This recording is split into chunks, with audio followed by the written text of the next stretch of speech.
All right, here we go. It's Friday. Whoopee! Get all the things ready to go. All right, team, welcome to the Next Fitness Show.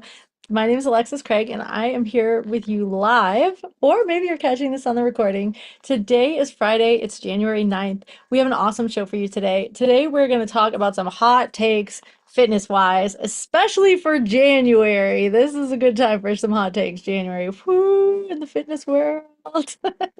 So, um, also, this is a production of The Next Fitness Thing. If you don't know anything about us, I encourage you to check us out, not just on this YouTube channel, but go to thenextfitnessthing.com. We have a lot of offerings, a lot of them are free, and we have a subscription. We got a lot going on, so check it out. We have fitness, we've got meditation, we've got some true crime and walking book club and all this cool stuff going. So anyway, all right. If you're here live, say hi. So right now, so far, I can see in the live chat, we have Megan and Marissa, we have Mom and Aaron. Awesome. Now, those of you who are here live or on replay, please go push all the buttons. Go back and go back out of the chat, push the like button on this video. If you are here out in timelessness, go and put a comment in here. I would love to check out the comments later and let you know and just say, hey, what's up? All right. So without any further ado, let's do this thing. This is our Hot Takes Fitness Edition show. All right, so here's how we're going to play this. I am going to give you a hot take, and you get a chance to weigh in. Now, especially if you're here live, but also you can do it in the comment section. Let me know, what do you think about each of these hot takes? Your view here is valid. It's not about what I think. I'm going to tell you what I think, but I want to know what you think. You can use emojis and give it a thumbs up or a thumbs down. You can say maybe or sometimes. And if you want to just give some more context of when you think this is true or not, let's hear it. So, all right, you ready? Let's do it. Oh, Kelly just joined us. Welcome, Kelly. Okay, our first hot take coming in right now is all about this January, new year, new you mentality. Here it is.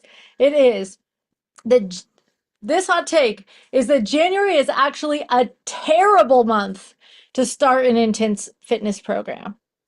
January is a terrible month to start an intense fitness program.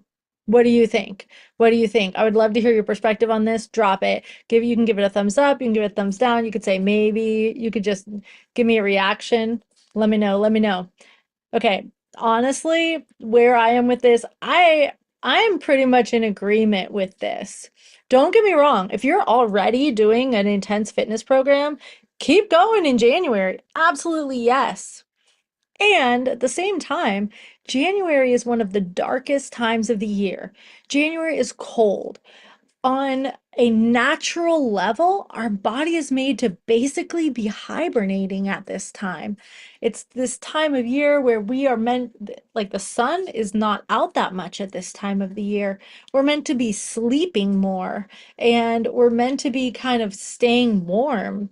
And that can mean intense exercise, like going out in the cold and doing things for sure. And just saying, as far as your biological clock is concerned of the year and your attuning to natural cycles, I would say that January is a good time to get a little bit of momentum going and to get, if you want to have a feel a sense of renewal and get started with something, it's a good time for you to get started with something.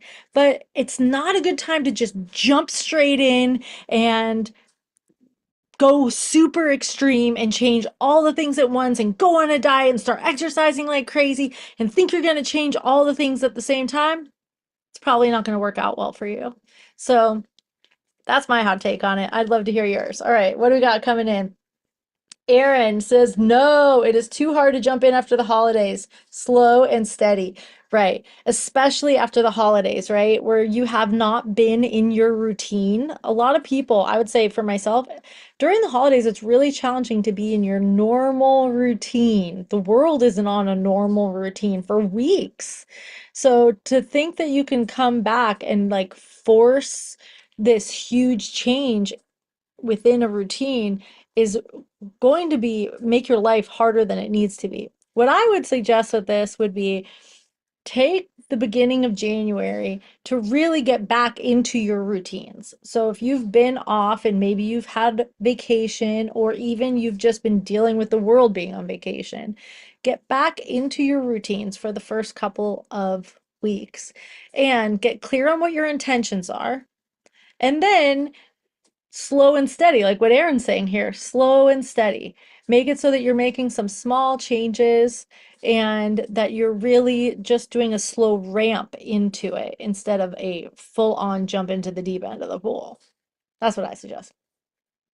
Mom says, I think it's a good month. Always see results by Valentine's Day. It's an opportunity to celebrate and congratulate your efforts. All right, well, everybody can have their opinion. It's not all about me. Carol says, hi all. Hi, Carol. Welcome. I'm glad you're here. All right, let's do our next hot take. Our next hot take is, here we go. Our next is rest is a more radical New Year's resolution than discipline. What do you think about this one? Rest is a more radical New Year's resolution than discipline. What do you think? Let me know. How do you feel about this one? Rest is a more radical New Year's resolution than discipline. Okay, so here's where I sit with this. I'm going to give this one a depends. It depends on what it's going to take to bring you into a more balanced place. If you are someone who tends to be very sedentary, then I would say that making a New Year's resolution, I'm not really into New Year's resolutions to be honest, but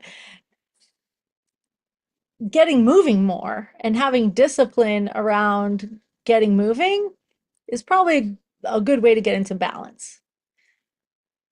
And if you're the kind of person who isn't really sleeping enough at night and you're burning the candle at both ends and you're working two jobs and you're have tons of responsibilities and you're super stressed out and you're really, really, really pushing it in life, then I would say honestly, rest is a place where you will find better balance in your life by focusing on making sure that you're getting enough rest first.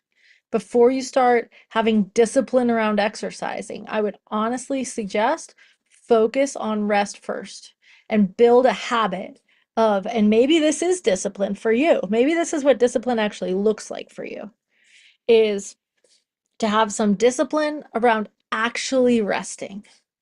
I can hear mom in here saying, I'm an all or nothing person. Yeah. So allowing yourself to be all or nothing with balance, meaning like I'm all in for balance instead of all in to skew the balance. Make balance the thing that you're actually all in for. The all or nothing mentality can be an asset for you if you can really frame what it is that you are going gung ho for. Okay. Carol says, I agree. Rest is first to sacrifice. I do think that rest is, I mean, rest, especially in American culture right now, rest is crucial. It's crucial. Like, especially at this time of year, but really, we are all stressed out. I shouldn't speak for everyone. There are lots of us who are stressed out. So if you are feeling like you're stressed out, rest is a good place for you to go to get into a place of get out of fight or flight. Otherwise, you're just going to raise your cortisol level.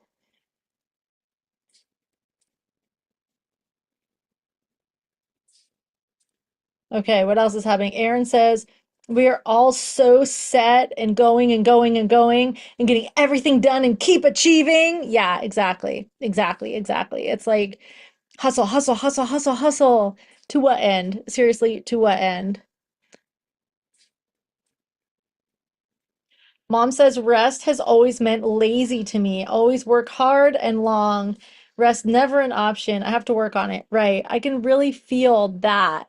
I mean, partly because you're my mom and I understand that mentality very well, being in your family. But also, I would just say that this is an opportunity for a lot of us in especially this American culture where we have this work ethic and we put our self-worth, we have attached our self-worth to our work ethic. And we feel like we have a lot of value because we go, go, go, and we keep on going and we make the thing happen and we keep on going.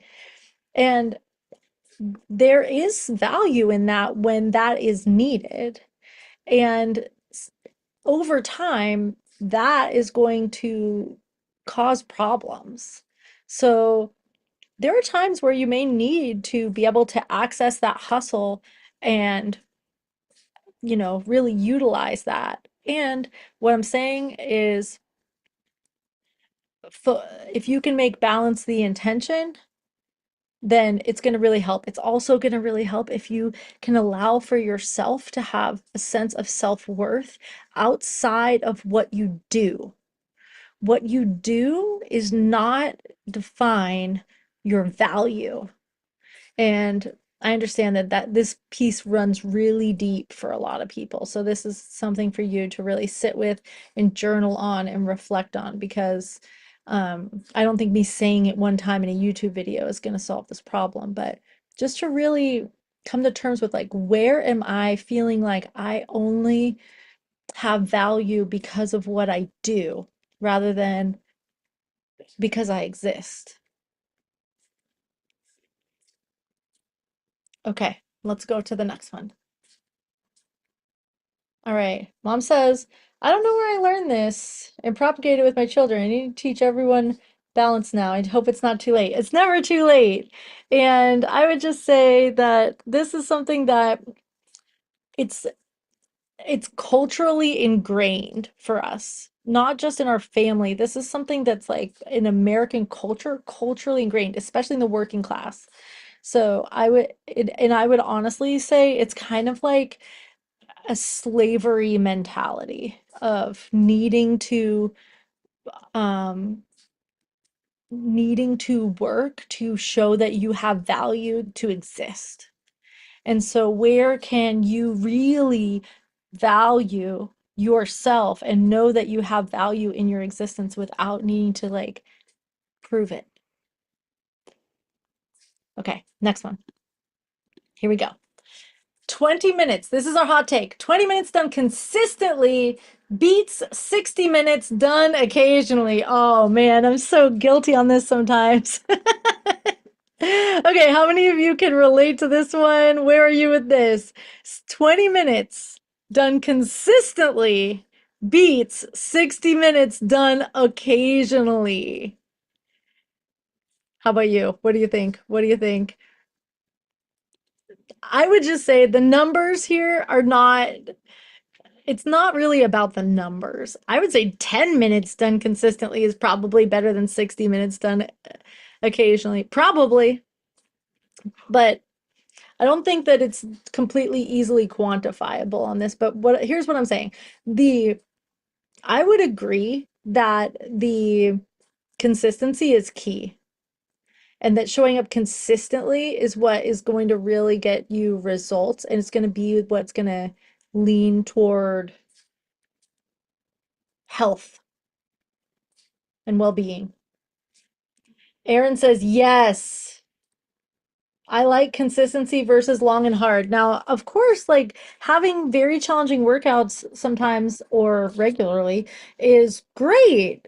But like if you're only working out once a month for 60 minutes, even if the numbers are exactly the same, if you're working out every day for 10 minutes versus working out a complete day for 24 hours once a month, which one do you think is going to get better results?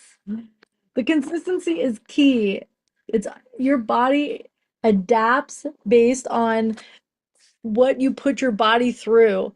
And if your body recognizes that, oh, you consistently need to be able to perform. You consistently need to be able to get your heart rate up. You consistently need to be able to lift heavy things. Okay, I need to adapt and I need to make sure that I create myself in a way where I'm ready to raise my heart rate on a regular basis and I'm ready to lift heavy things. So if you do it consistently, even if it's not that long, you're going to get better results than just doing a super hard, super long, super heavy workout once in a while, right? It's like, think about it. If you go for a walk for like 15 minutes a day, let's say 25 minutes because that's how long our walking classes are. If you go for a walk for 20 minutes a day, do you think that you're going to get better results from that? Or if you're going to just do a marathon once every other month and you walk the marathon every other month? What do you really think? I think you know this one. You know it. Carol says, yes, I'm trying to remember this to be consistent. Yeah, I hear you. And Carol, you're really good at being consistent, actually. You're really, really good. Mom says, I love seeing you guys consistently each day. It helps me want to be there to say hi every day. Like we're in this together for each other. Totally. Exactly. Exactly. Exactly.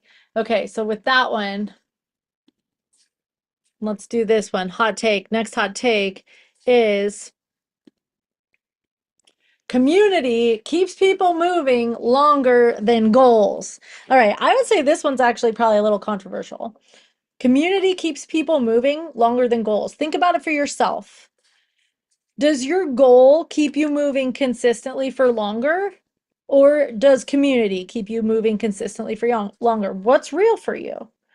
I mean, I can say for myself, when I have a goal that I'm super committed to, yes, I will be consistent in the pursuit of that goal. For me personally, those goals don't happen all the time. Like, I mean, don't be wrong, I can do a fitness challenge or something like that and have a goal. Yes, yes. But I'm just saying, like, okay, I have this goal of wanting to be able to do this obstacle course race. I have this goal of wanting to be able to paddleboard around the lake. I want to have this goal. Those things, those kind of things, they're sort of periodic and they happen, and then you have some time in between, and they happen, and you have some time in between, right? So if you have this goal and that's what's making you keep showing up, then sometimes you might not have something very specific as a goal, and it might make it so that you're not really showing up consistently. Whereas if you're part of a community and that community is kind of like your friends, and this is something you do for fun, and sometimes you're working toward a goal and sometimes you're just showing up to hang out with your friends, then I personally find it, and everyone's different. I personally find that I show up more consistently when I have a healthy community than I do in pursuit of a goal. And the best is when I have a healthy community and we are all in pursuit of the goal at the same time together. That's the best. It's honestly the best. Ooh, Trainer Kathy in the house. All right, great. Okay, Trainer Kathy is saying, I love workout snacks, right? Like just short little workouts so that you can be consistent and only do a little bit. Exactly. Kathy says, since most of my run friends no longer run, it's hard to get out and do it. It goes so much faster with people. Right. Yes, exactly. Community is so helpful with this, right? She says, Kathy says, community, huge. P.S. If you guys want to take Kathy's class, it's tomorrow, and Kathy is the best. So go and check out her class on Saturday. Okay. Um, Mom says the goal is the secondary reward to primary friendship and support goal, right? Especially a lot of us who, um, like if you grew up doing team sports, if you're like a team sports person and that's something that's been motivating to you a lot in your life, then being in the community piece can be very, very helpful for you. And even if not, like I will say for me, when I was younger, after work, I used to go to the bar and I would want to kind of have people to hang out with or have something fun to do after work. And so I would go to the bar and I would drink alcohol. And maybe it was kind of about drinking alcohol, but a lot of it was just wanting to go have some fun people to talk to and to hang out with and to feel like I was, I had a group. And so it took me a while, but after a while, when I started, shifting my life, I started exercising and I started exercising in places where I was going to the same place consistently at the same time. And I realized that actually I was making those kinds of friends there too. I could show up to this place and instead of doing something unhealthy together, we're doing something healthy together and it was really fun. And instead of feeling like crap afterwards, I actually felt really good afterward. So I would say that for me, that social piece has been super amazing, transformative. I would love to hear your experience with this. Carol says, my goals keep me moving, but the community gives a welcome boost. There we go. Mm-hmm. Mm-hmm. Love it. Okay, let's do the next one. Next hot take is okay, I really like this one, especially for January. Let's do this one. Hot take. A reset mindset sets people up to quit. This one's controversial for sure. Reset mindset sets people up to quit. What do you think? You can disagree. You don't have to go with what I think. What do you think? And all these hot takes are not necessarily my opinion. I'll tell you my opinion. Reset mindset sets people up to quit. I would say with this, it can. I can see the value of wanting to feel a sense of renewal. I do see the value in that. At the same time, I think that the reset mindset often leads to extremes.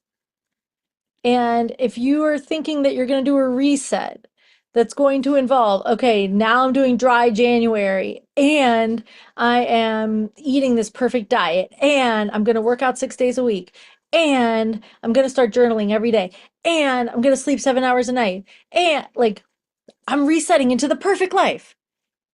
I think that is setting you up to fail. For one, you're making too many changes at the same time. It's not going to stick. You really need to build one habit and then move to the next one. That's been my experience. Um, and the other thing I would just say with this is this reset mindset is sort of feeding shame. So, on some level, if you're feeling it can. Let's just say that. It can really feed shame. It can lead to this sense that the way that I have been operating is bad and that I feel bad about myself and I feel shameful for the way that I have been operating, especially if it's January and you feel like shameful about eating cookies over the holidays or drinking or whatever you did over the holidays. You might feel some shame around that. you might feel like I need to have a reset because my behavior's been so bad. That shame definitely is going to create a problem that will set you up to quit. Shame is the real problem. So if you're looking for a sense of renewal that just feels like sort of like, okay, I'm taking this as an opportunity to let go of some things that no longer serve, and, maybe to let go of shame, have a reset, a shame reset. I think that'd be awesome. And if you're gonna try to revamp every habit at once and just, you know, force yourself into extreme behavior and white knuckle it for a while, it's not gonna work. Sorry. I'm not trying to curse you or something. I hope it works. I hope it works. Good luck. Marissa says half and half on reset mindset. Right. That's how I feel too. I do think that having this sense of a reset can be really valuable though, especially if you have been feeling shame and you want to leave that behind. Especially if you can recognize some behaviors that have not been serving you and you want to have this sense of a threshold that you're crossing to be able to move through that and leave the old ways behind you. I personally do find that valuable. It's just a matter, I think, this is my take on that is it just matters how extreme of a reset that you're really trying to go for. And the more that you can love yourself on both sides of the threshold, the better. That's where I am with it. Kathy says, I am more of a reassess versus a reset. Beautiful. That is so key right there. Reassess instead of reset. I had to read the word assess a few times to understand that you weren't swearing at me. Uh, Kathy also says, I love our 5K trainings and watching everyone cheer each other on even after they finish themselves. Me too, 100%. I love our community so much on so many levels, so many levels. Aaron says, I'm a be at a time improvement person. Oh, I'm a one at a time improvement person. I can't do too much at once. I think that's really wise, to be honest. Um, it's I have found in my, 2 decades of personal training that the people who see the best results over the long run are the people who are committing to the journey and that it's a long journey and they're not trying to just fix everything in 6 weeks and have everything be perfect at the end of 6 weeks. People who are just ready to take on one thing and get really curious and learn and build more self-awareness along the way. That's really who, and it's not like anybody's doing good or bad, but those are the people who stay consistent, and the consistency is the key. Okay, next one, next one. All right, we talked about this one already. You already know how I feel about this, but we're just going to mention it. Shame. Shame creates short-term action, but long-term damage. What do you think? Shame creates short-term action, long-term damage. Shame is a control mechanism. Shame is something that we have been used to control us for so long, right? By whatever powers that be, whether it's your parents or your adults in your life when you're a little kid or your partner, or I can name a, but whether it's your religious organization, your school. I mean, shame is used, the TV, commercials. Shame is used a lot to control people. Shame is used to control people. And if you are internalizing that shame, which is the automatic thing to do, then it's going to lead to long-term damage. It's going to lead to eroding your self-worth. It's going to lead to thinking that you need to fix yourself and fix yourself and fix yourself and fix yourself so that you can get out of the shame. But guess what? Fixing yourself doesn't get out of the shame. So I would just say that the more that you can look to motivate yourself from a place of love and acceptance, really self-honoring, honoring yourself, and let that be the reason that you're doing, whether that's the reason you're doing the reset, that's the reason that you're looking to exercise more, that's the reason you want to eat healthier, that's the reason that whatever it is for you, if it's a sense of wanting to really honor, it's coming from love in some way, then that's a recipe for success. All right. Anybody have anything to say about that one? No comment. It's okay. It's okay. Marissa says shame slows down action. Right. I do think that shame can shame you into taking some action. Right. That's why it's useful to control people, is because, you're like, oh, hey, you want to get rid of these wrinkles? You could buy this cream. Want to get rid of your belly rolls? You can buy this diet or whatever they want to sell you. Like, they're shaming you. That's just shit. That's shaming. And they're going to make you take an action. But in the long run, you're just going to feel worse and worse and worse about your wrinkles, about your belly, about whatever it is that they're looking to control you through the shame. It's going to end up becoming like, it's not going to cause positive change, basically.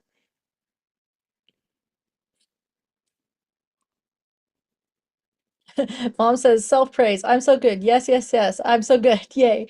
I mean, okay, let's just say one thing with this. It can't be fake. Like, it might be more like if you're just like, I'm so good, and you don't really believe that, it probably won't work. I've just found for myself that if I feel like I'm lying to myself, or if it doesn't really work. So for me, it's more, especially when I am in a shame spiral. And if you are finding yourself in a shame spiral, then I just want you to know you're not alone at all. Like, this is something I deal with all the time. And I think it's pretty normal. So if you're in a shame spiral, it might not be the easiest thing to just all of a sudden go from I'm so like, oh, I'm so disgusting, to like, oh, I'm so wonderful. Because it feels like, pff, yeah, okay. But it might be like, oh, I'm so disgusting, and then be like, huh, like, I'm doing my best. Oh, like, I really want to feel good about myself. There might be something that you can shift into that still feels true.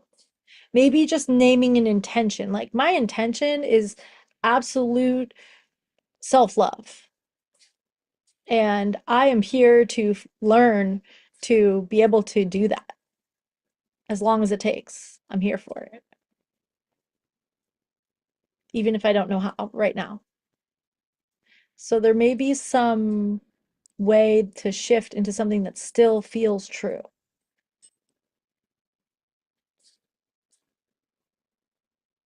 Okay. All right. The next one is last one, last one, last one. Okay. Hot take. Last one is you don't need to fix yourself. You don't need to fix yourself. You don't need to fix yourself. There's nothing to fix. Now, every commercial will tell you that that's not true. How does it feel to hear that? You don't need to fix yourself. This is one I will 100% say yes, yes, yes. You do not need to fix yourself. You do not even have to do endless self-improvement. Self-honoring, yes. Self-improvement, if you're always becoming something, when do you get to be it?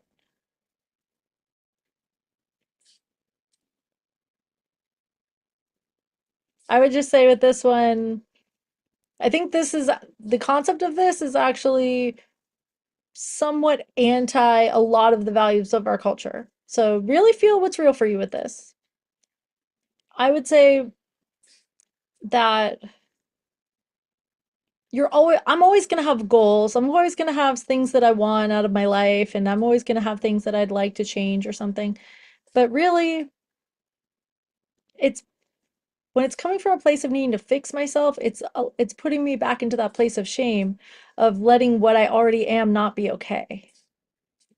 And the more that I can love what and who I am right now, and doing what Kathy's saying with this assessing, reassessing, and just noticing the underlying intentions. Like, it is my intention to really honor my body and to listen to what my body needs. And so that's always my intention. And so today that might be rest, and tomorrow it might be something hard. I don't need to fix myself. I'm just honoring my intentions. Aaron says that's a hard one, but it should be true. You don't need to fix yourself. Right.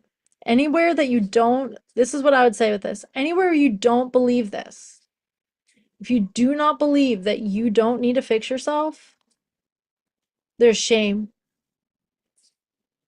This is pointing at shame.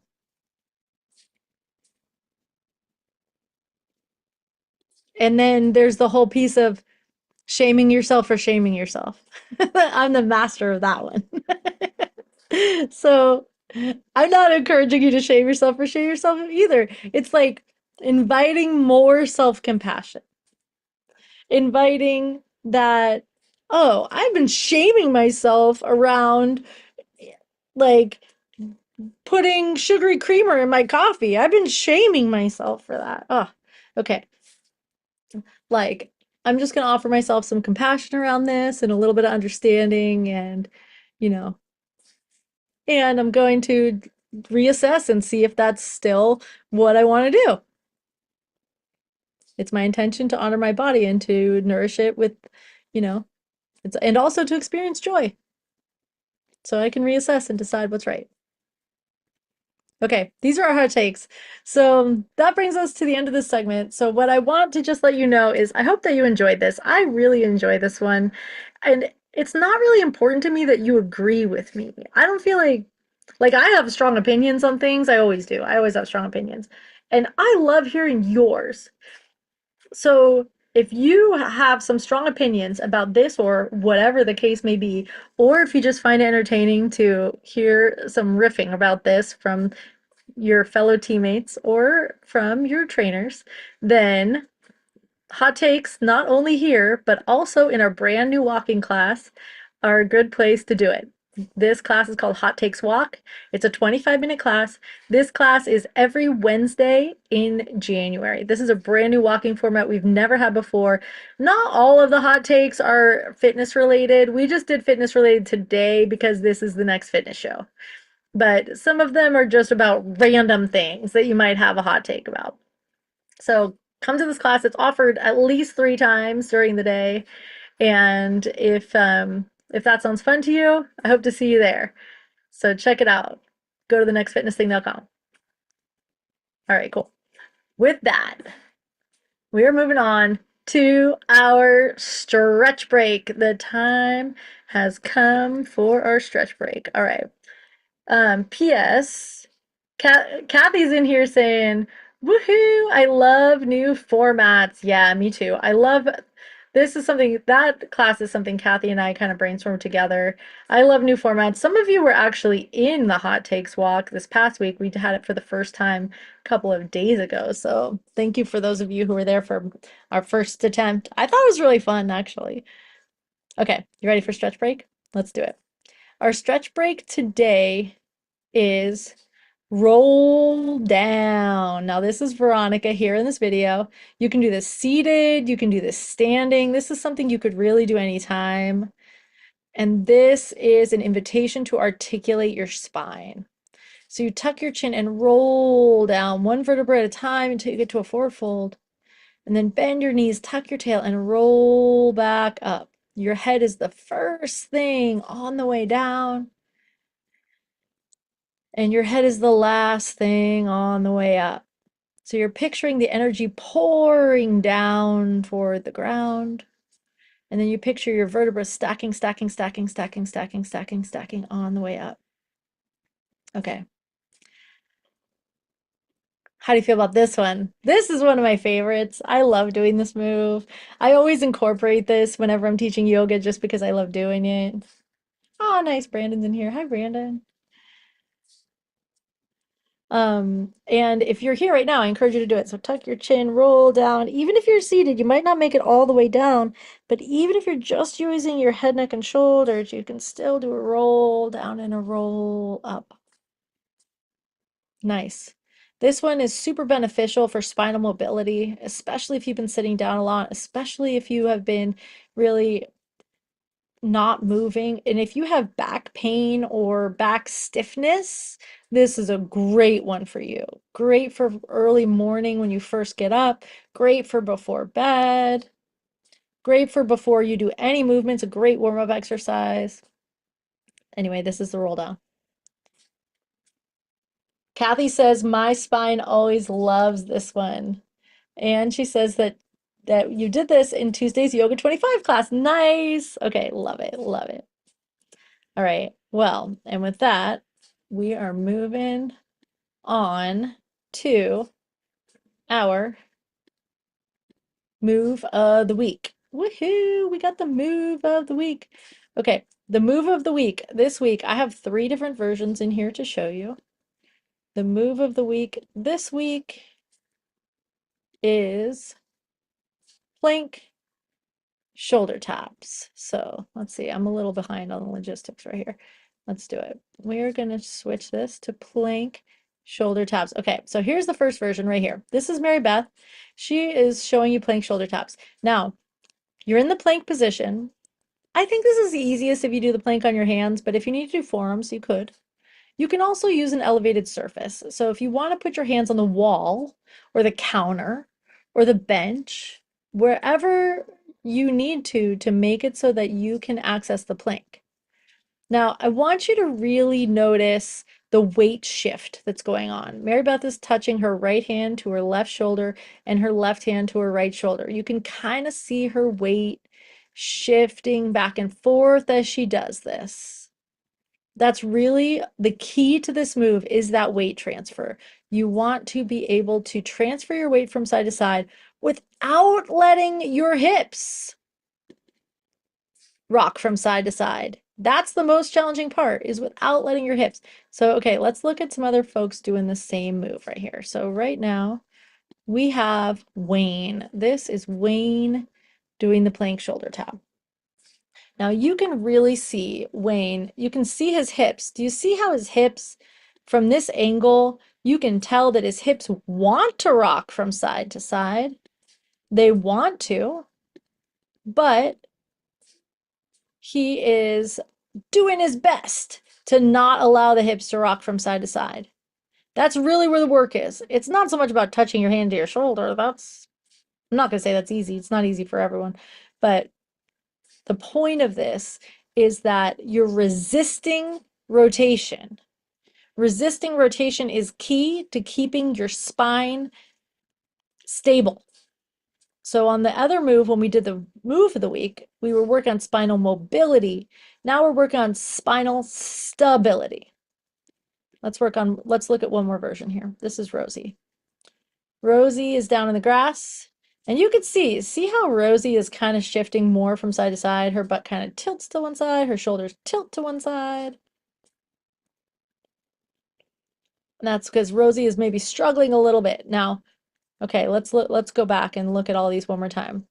The key to success on this move is to activate the backside of your body, called your posterior chain. You want to get the backside of your body lit up. So squeezing your glutes is key.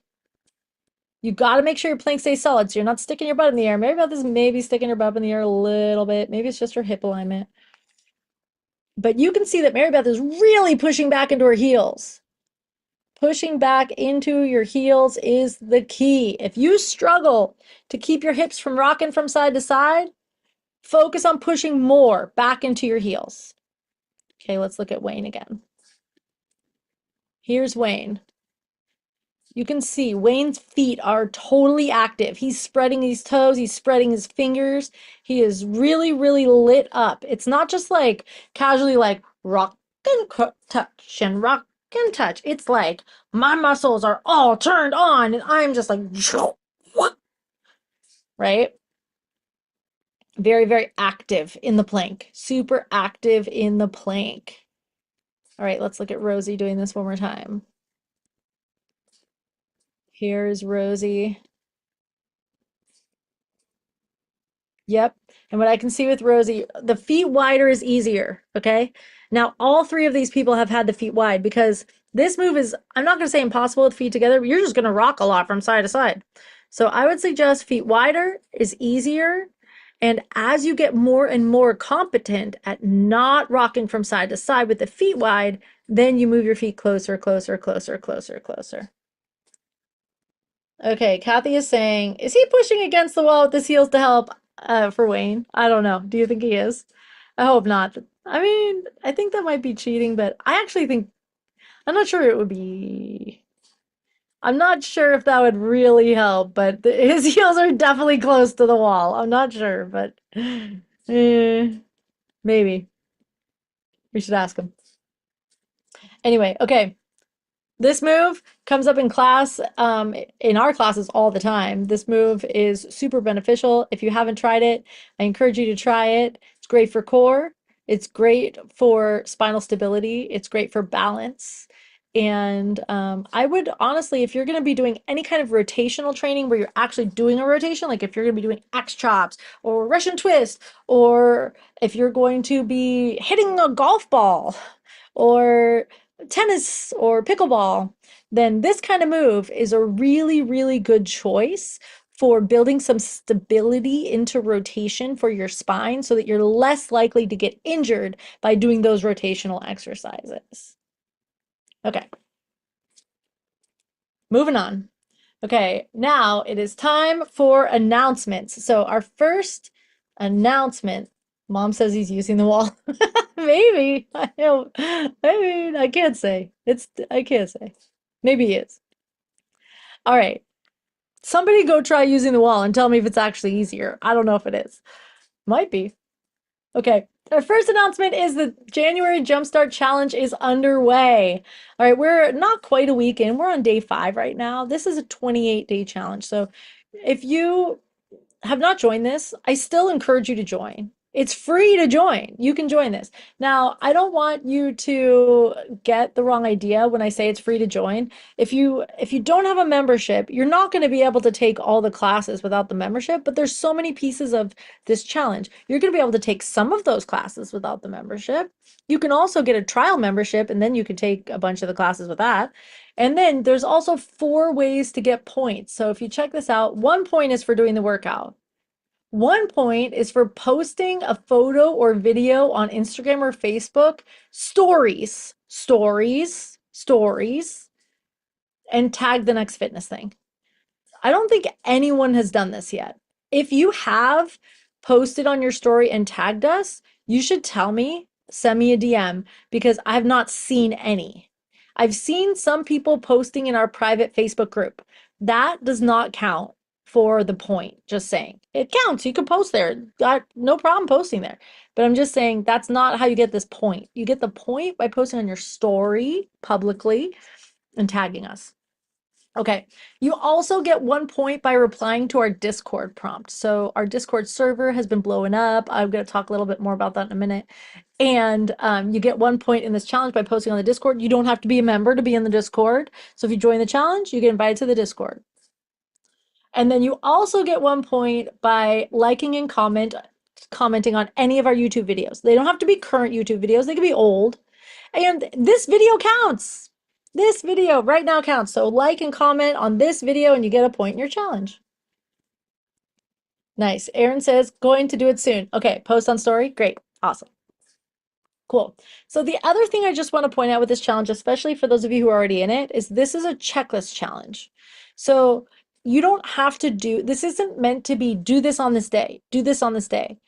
There is some correlation where you could look at this as Monday, somewhat. but honestly, not really. So, what I would suggest here is look at the schedule for the whole week and see what you could check off from this calendar. Ideally, I would suggest check off week one during week one, check off week two during week two, and do it like that. If you're joining this challenge late, then don't worry about that. Just check off a box on here. You don't have to do week one during week one. Check off a box, take the class, check off the box. Also, PS, right after this, oh, I gotta expedite because right after this, in 8 minutes, we have Kickboxing 25. So I hope to see you guys there. All right. Keep moving, Alexis. Don't get stuck. All right. Next week. Oh, PS, if you want to sign up for this, it is thenextfitnessthing.com/jumpstart. That is how you sign up for the January Jumpstart Challenge. It's free. Okay, next week is our 100th episode. Next week is our 100th episode, and Mary Beth is coming to celebrate our 100th episode with us. Yay! So come back here next week, same time, Friday, 1 p.m. Pacific, and Mary Beth will be here, and we're going to have a party in here for the 100th episode. Yay! Okay, moving on. Our community event for January is Lunar New Year. So, not tomorrow, Saturday, but a week from then on January 17th, I will be hosting a Lunar New Year walk. We're going to talk a little bit about the astrology of this year. And I know that a lot of people know this as Chinese New Year, and we will be mentioning and honoring Chinese New Year. And there are many cultures all around the world, especially ancient civilizations, that have recognized the Lunar New Year. So we will do sort of a cross-cultural version of it, and also it'll be fun. It's going to be really fun. So it's going to be a good chance for you to set some intentions and to feel into the energy of the next year. So join us for Lunar New Year. This is free. It is thenextfitnessthing.com/Lunar New Year. So check it out and invite your friends free. Okay, we also have a walking book club. If you didn't know, this is go for a walk and do book club at the same time. Nextfitnessthing.com/book club. It's at 1 p.m. Pacific on January 26th. So, with this, I think that's the right day. I'm pretty sure. Um, make sure you're reading the book. I've been hearing from some of you that you're enjoying this book so far. So find the book, read the book. I'm looking forward to it. I haven't started yet, but I will. All right. Oh, and speaking of Discord, I want to introduce you to our new robo coach in our Discord server. This is TNFT 1000. So she may or may not really look like that, but she does right now. So basically, this robo coach is a PS shout out to my brother Kenny who helped me to set up this robot so that I don't have to wake up in the middle of the night to post the prompt every day for the challenge. So the TNFT 1000 will be posting and has been posting the prompt for you to respond to every day in Discord. So like for the challenge, it's like respond to the Discord prompt every day. Um, this is set up so that TNFT 1000 is who is posting that prompt. So if you see her in there, she is our new robo coach. Check her out. If you have any thoughts on the look and feel or anything about her personality, we're going to be able to build that together. So let's do it. Nice. Mom's saying trying to post a story. Never used it before. Oh, that's kind of fun. Okay. And if you have not joined our Discord server, I'll put the link to it in the description below. So join us on Discord and you can be part of our community there. This is a great place for us to share, to be able to find one another between classes and just to connect more deeply than just while we exercise together. Okay, and that brings us to the end of the show. All right, we made it just in time to jump over to kickboxing. So for those of you who are in the January Jumpstart Challenge, jump over there. Oh, P.S. I do have one more thing to say about January Jumpstart. I've been taking the replays and putting them in the challenge. So if you are on the nextfitnessthing.com/jumpstart, you can find replays there. It's not a good place to find the live schedule. You should still find the live schedule like the normal way you find classes. But if you want to find the replay that was just recently live, you can find it in the challenge, both in the app and also on the website. If you're not sure what I'm talking about, that's okay. Aaron says, I saw it. Thanks, Kenny. Yeah, thanks, Kenny. Mom says, nice teeth. Mom says, crazy cripple Kenny. Yep, that's Kenny's handle. Okay, you ready? Let's dance it out and jump over to kickboxing. See you there. All right, let's do it, team. I don't hear it. Oh, I turned it down.